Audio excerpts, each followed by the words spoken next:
السلام عليكم ورحمة الله وبركاته. إن الحمد لله نحمده تعالى ونستعينه ونستغفره ونعوذ بالله من شرور أنفسنا وسيئات أعمالنا.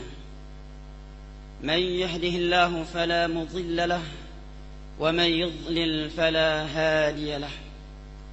وأشهد أن لا إله إلا الله وحده لا شريك له إقرارا به وتوحيدا.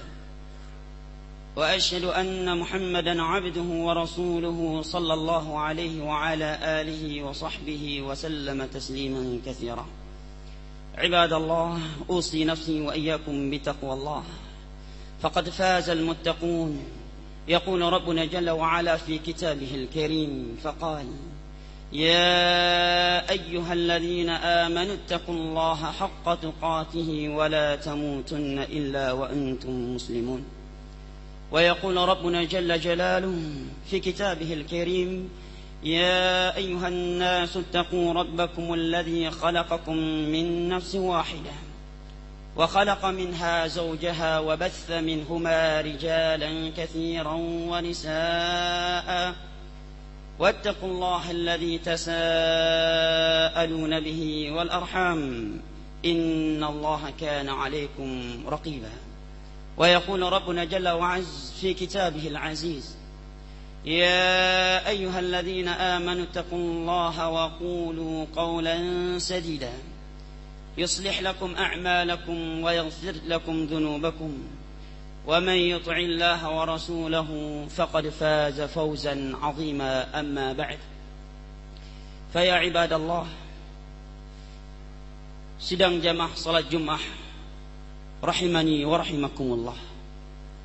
Setiap orang yang hidup di dunia ini pasti menginginkan yang namanya kebahagiaan, yang namanya kesenangan dan keselamatan abadi dunia dan akhirat. Namun kenyataannya, ada yang mau menempuh jalan dan ada yang tidak mau menempuh jalan tersebut.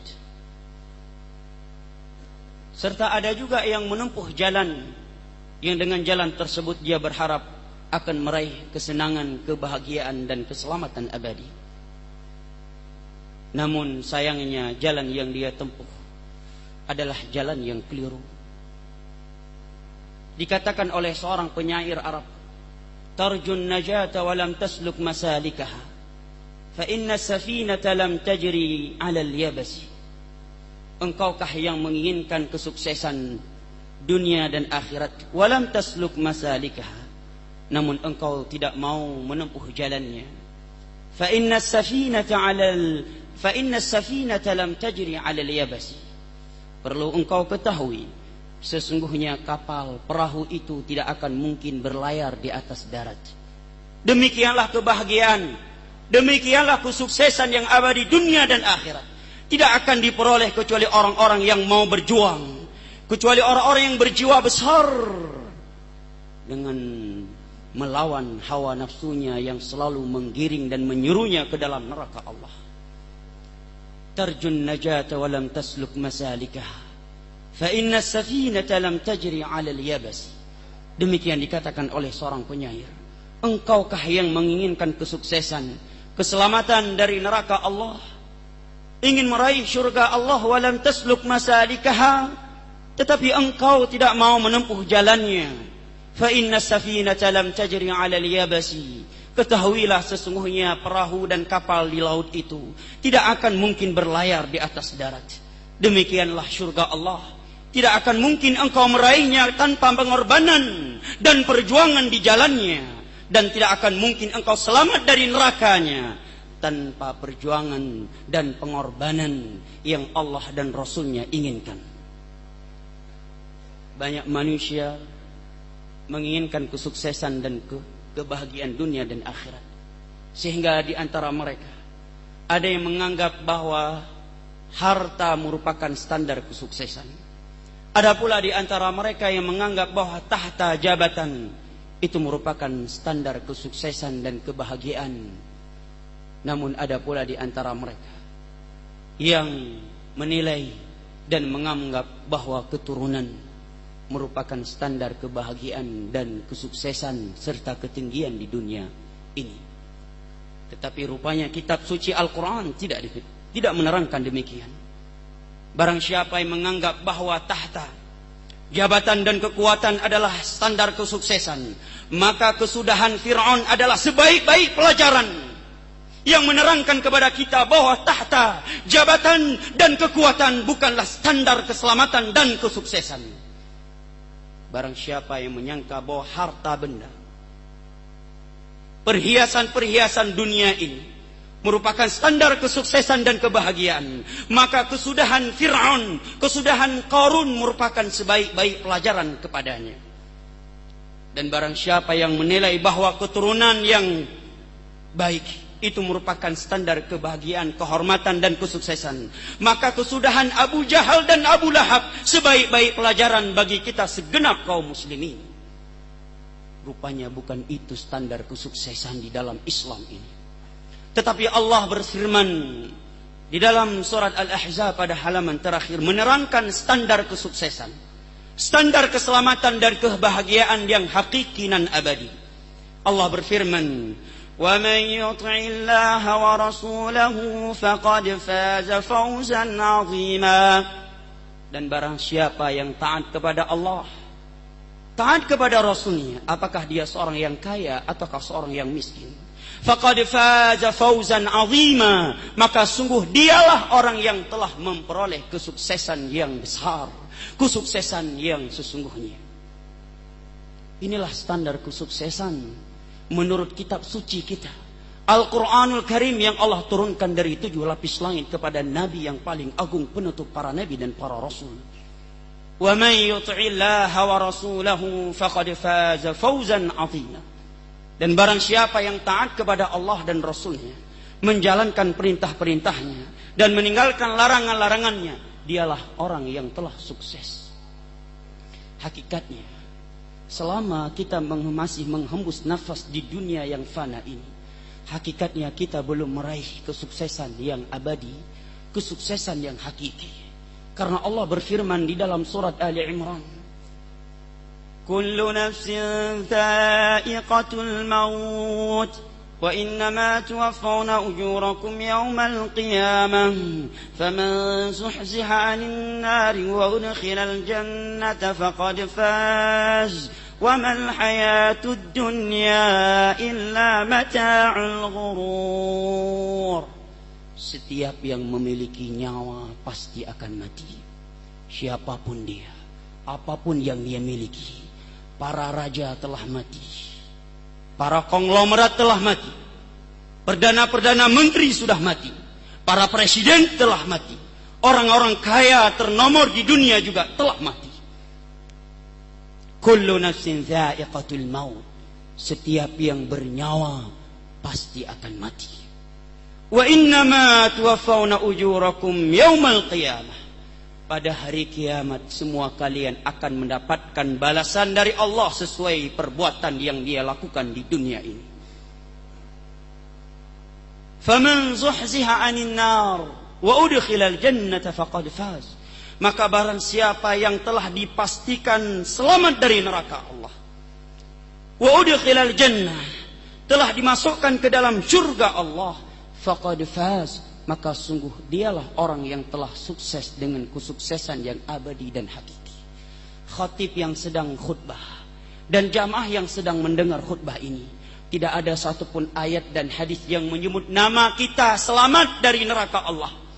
Tidak ada satupun ayat dan hadis yang memastikan nama khatib dan para jamaah semua pasti masuk surga. Lalu kenapa kita merasa aman dari neraka Allah? Lalu kenapa kita tertipu dengan ibadah yang kita lakukan selama ini? Faman zuhziha 'anil nar wa udkhilal jannata faqad faz. Barang siapa yang telah divonis selamat dari neraka dan telah dimasukkan ke dalam surga, itulah orang yang sukses yang sesungguhnya dan abadi. Wa mal hayatud dunya illa mata'ul ghurur.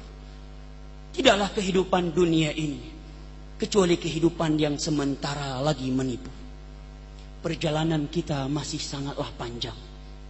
kita baru berada di alam yang kedua. Baru episode yang kedua dari setelah episode kita di alam rahim ibu kita. Setelah kehidupan ini masih ada kehidupan yang mungkin jauh lebih panjang, yaitu alam barzakh. Di dalam kuburan kita hanya menerima nikmat atau merasakan azab. Tidak ada kesempatan untuk beramal dan bertaubat. Setelah perjalanan alam barzakh akan ada yaumul mahsyar, hari kebangkitan. Kita dibangkitkan oleh Allah hufatan uratan ghurla, kata Nabi.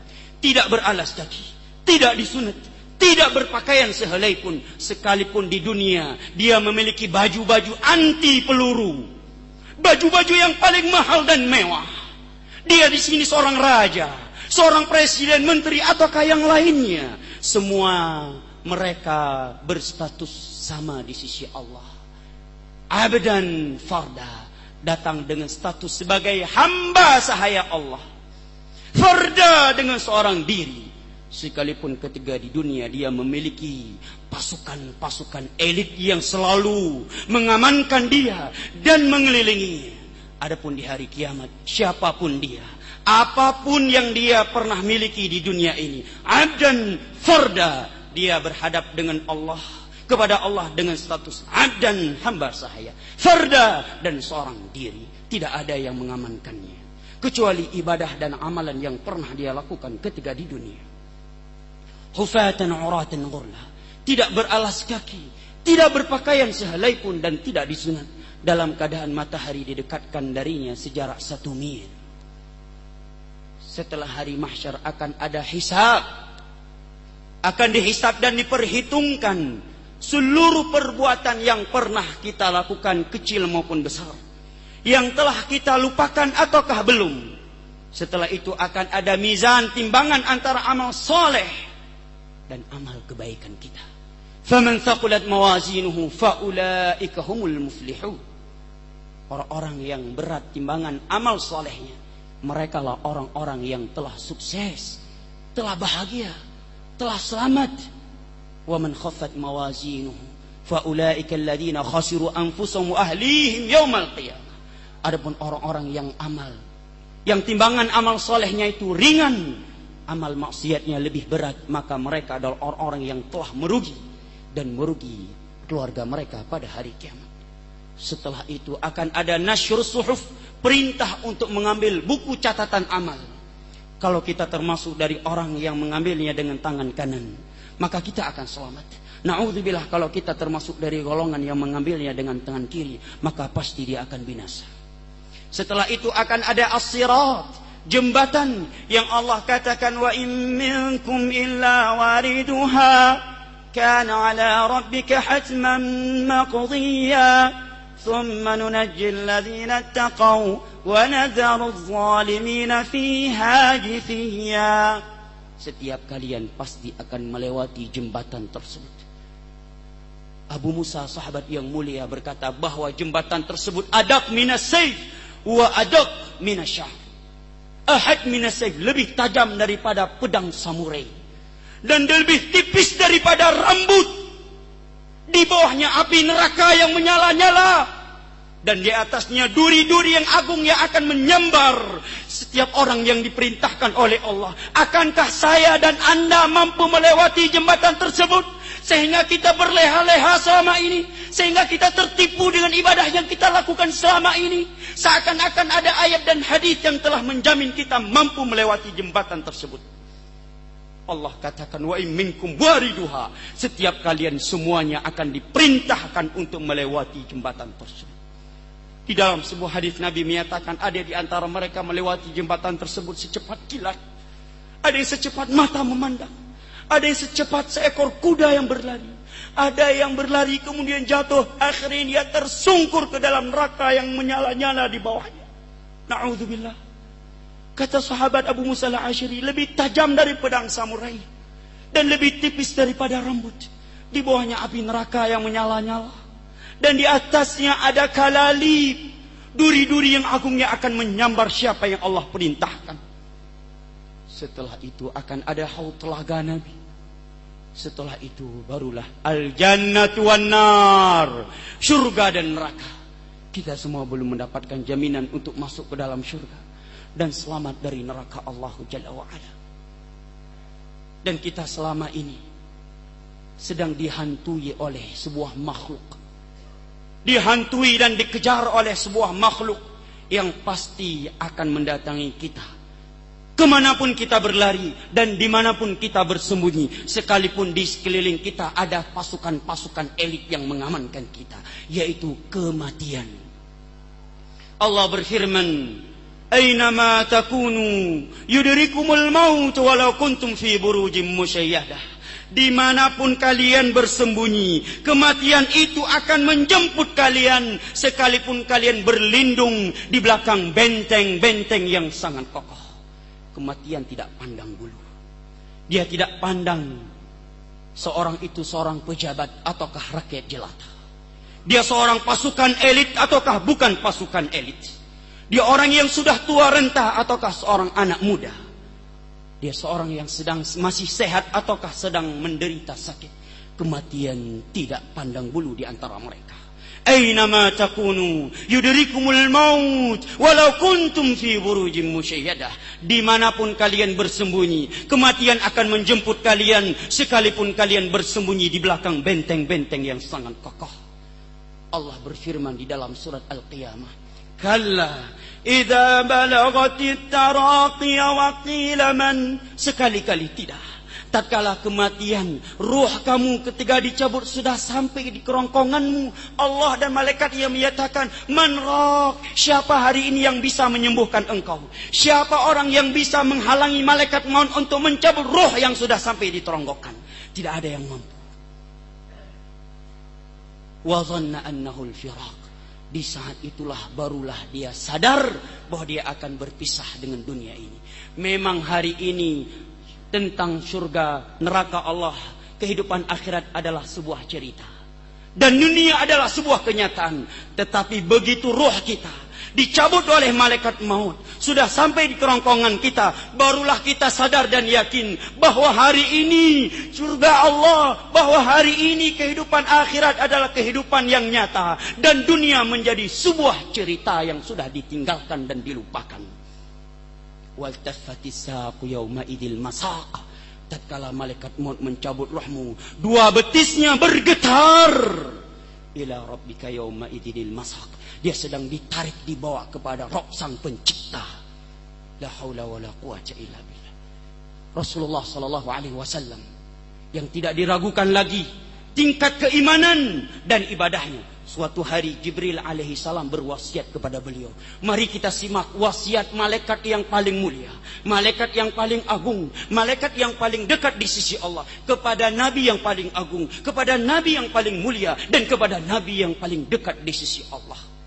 Di dalam hadis Abu Hurairah riwayat Al-Imam Ibnu Majah, Jibril berpesan kepada beliau, "Ya Muhammad, ish ma syi'ta fa innaka mayyitun, wa'mal ma syi'ta fa innaka majziyun bih. Wa ahbib man syi'ta fa innaka mufariqah." Wahai Muhammad, hiduplah sekehendakmu karena pasti engkau akan mati. Berbuatlah sekehendakmu di dunia ini, engkau akan mendapatkan balasannya. Wa ahbib man syi'ta fa innaka mufariqah. Cintailah dari perkara dunia ini sesukamu karena pasti engkau akan berpisah darinya. Dan neraka Allah bukanlah perkara yang gampang dan ringan. Allah menyatakan, "Wa inna yawman 'inda rabbika ka'alfi sanatin mimma ta'udun." Satu hari di dalam neraka Allah, satu hari di akhirat paling pendeknya seperti 1000 tahun di dunia ini. Sebagian hari yang lain Allah katakan khamsina alfa sanah, seperti 50.000 tahun di dunia ini. Siapa yang mampu singgah di neraka Allah walaupun hanya satu hari, yang paling pendeknya seperti 1000 tahun di dunia ini? Di dalam hadis yang sahih Nu'man bin Bashir yang diriwayatkan oleh Al-Imam Al-Bukhari, Nabi menceritakan hakikat siksaan Allah di dalam neraka Allah. Mari kita mencermati sabda beliau agar hati kita ini luluh, agar hati kita yang sedang lalai ini tergugah untuk berlari menuju Allah dan syurganya. Nabi menyatakan, "Inna ahwana ahli nari adaban yaumal qiyamah." Sesungguhnya penghuni neraka yang paling ringan azabnya, jamaah, sidang Jumat, Nabi tidak berkata penghuni neraka yang paling keras siksaannya. Tidak. Nabi menyatakan penghuni neraka yang paling ringan adabnya. La rajulun yudha'u tahta rijlihi jamratan fayaghli minhuma dibaghu. Adalah seorang hamba yang baru diletakkan 2 bara api di bawah kakinya, lantas meleleh dan meletus otaknya. Dia belum diminumkan nanahnya penduduk surga, belum dituangkan ke mulutnya air yang mendidih dari neraka Allah, belum dibakar dan dicelup ke dalam neraka Allah, baru diletakkan 2 bara api di bawah kakinya. Nabi menyatakan meleleh dan langsung meletus otaknya tersebut. Sehingga kata Nabi, fayadhunna annahu ashadduhum adab, sehingga dia mengira bahwa dia penghuni yang neraka yang paling keras siksaannya. Wa huwa ahwanuhum adaba, padahal dia penghuni neraka yang paling ringan siksaannya. Inilah siksa Allah yang paling ringan untuk penghuni neraka Allah. Dan 1 hari yang paling pendek di dalamnya seperti 1000 tahun di dunia ini. Akankah kita bermain-main di neraka Allah? Akankah kita menganggap enteng akan ancaman-ancaman Allah? Allah telah berfirman, ya ayuhan nas, inna wa'dallahi haqq, fala taghurrannakumul hayatud dunya wala yaghurrannakum billahil gharur. Wahai sekalian manusia, janji Allah itu benar adanya. Azab kubur ada, nikmat kubur ada, surga neraka Allah itu pasti adanya. Maka jangan sampai dunia ini membuat kalian tertipu, dan jangan sampai iblis membuat kalian tertipu terhadap Allah. Islam tidak melarang kita hidup kaya. Islam tidak memerintahkan kita untuk hidup miskin. Islam hanya meminta kepada kita agar kita selalu bertakwa kepada Allah. Mau kaya silahkan, asal bisa bertakwa. Mau hidup miskin juga tidak mengapa, asal kita bertakwa. Hanya itu yang Allah minta kepada kita. Kenapa kita merasa berat? Barakallahu li wa lakum fil Qur'anil azim, wa nafa'ani wa iyyakum bima fihi minal ayati wadh-dhikril hakim. Innahu huwas sami'ul alim.